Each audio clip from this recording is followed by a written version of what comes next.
My name is Angela Kohler, and this is my story. My family started 2021 looking forward to a host of activities after a rough 2020 that was cut back by COVID. We had so much that we wanted to do ahead of our daughter going away to college in the fall, and we knew that would be a big change for us, but we were excited about the year. In February of that year, I went for a routine mammogram. I was asked to come back for a sonogram, and I wasn't too concerned. They're fairly common for women my age. And that actually went well. I was told that there was nothing to be concerned about, but they did ask me to come back in a few months just to be sure. And I was a little bit annoyed because I had this long list of things to do ahead of graduation, and I didn't want to add anything to that list. But I also recognized the importance of preventative care. But in the meanwhile, the year was marked by all kinds of joy. Our daughter was accepted at her first choice college, and while the thought of that made us so sad, we were excited about every milestone. And we had another big milestone. My husband, Steve, and I were celebrating our 20th anniversary that August, which was going to coincide with college drop-off. When Orchard Hill offered its Marriage Enrichment Re-Engage class that spring, my husband and I decided to enroll. With 3 kids leaving our house over the next 5 years, we thought it was a good time to strengthen our communication, and the class was amazing. We fully realized the full extent of each other's devotion to our marriage, and we also made incredible friends with a very strong and meaningful bond with our Re-Engage small group, and we are grateful for that class at that time in our lives. So just after our daughter's high school graduation and coinciding with the end of the Re-Engage course, I went back for that follow-up mammogram. On June 15th, I was told that I had an invasive lobular carcinoma, which is a form of breast cancer.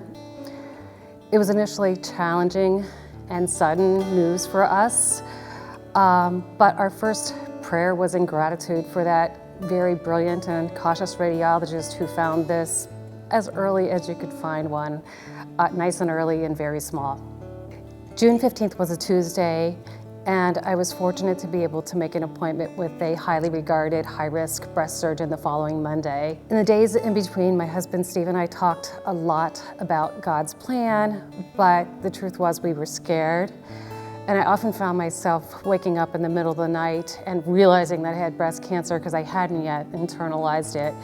And I was just so grateful that we had done the Re-Engage class, because it allowed me to fully appreciate my husband's devotion and to fall asleep again in the comfort of his shoulder, knowing that he was there for me. We decided to wait to tell our family and friends until after that initial appointment and the information we would find out there. But in the meanwhile, we had the weekend ahead of us, and while we yearned to feel closer to God, we were concerned about how it would feel to be out in public with the uncertainty of what our family definition was as a cancer family. So we decided to go to the Saturday service, which has a few less people. And when we got there, the message that evening was about ridiculous joy in adversity.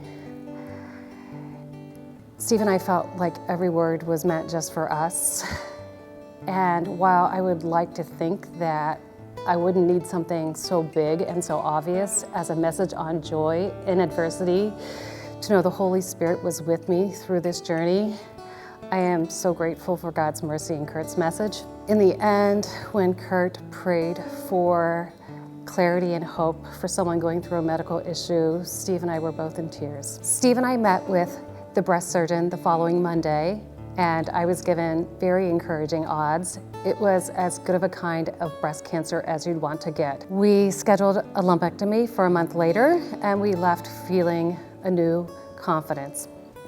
I was given a list of things I needed to do, including meeting with a genetic counselor and getting a closer look MRI. Unfortunately, both of these ended up being another blow of bad news.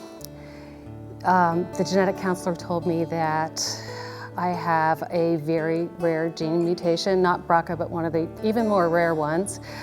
And unfortunately, that meant that we had higher recurrence risk.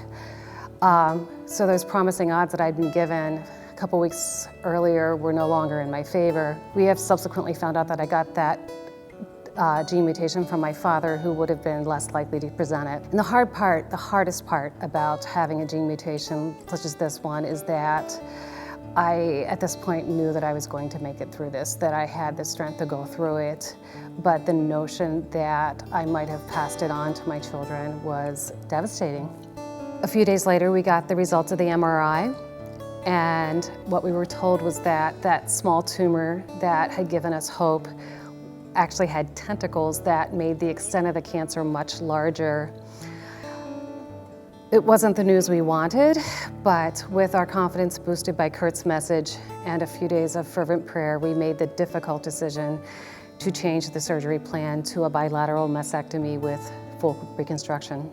At this point, Steve and I realized that this was no longer news for us to keep to ourselves and that we didn't need to go through this alone. We started with our re-engaged small group, which was at that point the people we felt closest to. They became the people who knew just the right thing to say at just the right time to help us know who to be in this troubling time. There was one point where they prayed for us in a restaurant parking lot just before surgery, and we carried that with us. And they gave us meals when I was recovering. And we believe it was God's purpose for us to be with those people at the right time to support us through this. One other beautiful thing that happened is that I was added to Orchard Hill's prayer list, and I started receiving so many cards from people I didn't even know, but they were just perfect on the days that I felt like I was a little lost or feeling a bit sad. They were the perfect boost, and I am extremely grateful for that ministry at that time in my life. And there were also so many other people we volunteered with at Orchard Hill, people we knew from small groups, parents of friends of our kids. They all gathered together. They were praying for us, and it led us to surgery day feeling so surrounded by the love and prayers of the body of Orchard Hill. Another magical moment was that Kurt called me on the day before my surgery to pray for me, and he asked me a bit about my journey and broached a topic that we had remained pretty quiet and guarded about, that being that the pathology of the actual removed tumor was going to give us another round of information about whether the cancer had spread or there was additional cancer. I told Kurt that I didn't want to pray for a specific outcome, that I was ready to do whatever God's plan was for this season in my life. Kurt overrode me and prayed for a positive pathology. I went into surgery with these abundant prayers surrounding me, and the surgery went well. My recovery was trouble-free, and I was even cleared to travel to Atlanta with my husband and daughter to drop her off at college, which felt miraculous.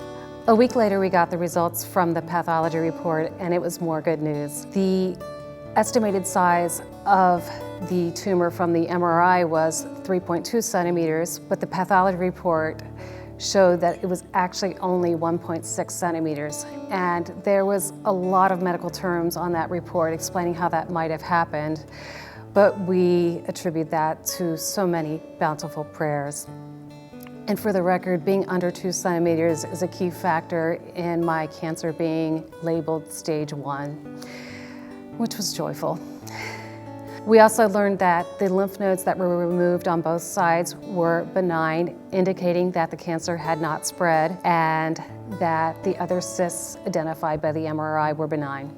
In addition, a lab report that looked at the actual removed tumor indicated that my recurrence risk using medications alone was only 5%, which was a joyous result, and that the benefit of chemo would actually be less than 1%. So at that point, we knew there would be no chemo, no radiation, and the worst part of my cancer journey was over. It was a tremendous amount of weight off our shoulders, and we felt so grateful to God that we could think about life in a post-cancer time. As we move into the surveillance stage, because of the very rare gene mutation, there are things I need to monitor for and a recommended prophylactic procedure that we are considering with fervent prayer. I know that God's hand was with us for every step of my cancer experience, and I know He is with us as we move forward. The fervent prayer has led us to being a patient of the National Institute of Health in Maryland, and I'm in a lifetime study there of people with my very rare gene mutation, and I believe God intends me to be there to help future generations have better treatment options for this rare gene mutation. I've also been asked to participate in the Patient Advisory Council at my cancer center. It gives me, I'm so delighted to be part of it because it gives me the chance to give meaning to my cancer experience and potentially help others who may have less resources going through the same thing. When Emily asked me to tell my story today, I initially hesitated because I am not an extrovert and I am not a public speaker, but I wanted to tell my story because every woman here is going to go through her own unique challenges and adversities. The good news I want you to know is that you will get through this and you will not be alone. Allow the presence of the Holy Spirit to give you peace, hope, and clarity in the midst of your adversities, and lean on the powerful body of believers that is part of what makes Orchard Hills such a special place. Know that you will be stronger in your faith and in your life on the other side of your adversities, and get your mammograms regularly. My name is Angela Kohler, and this is my story.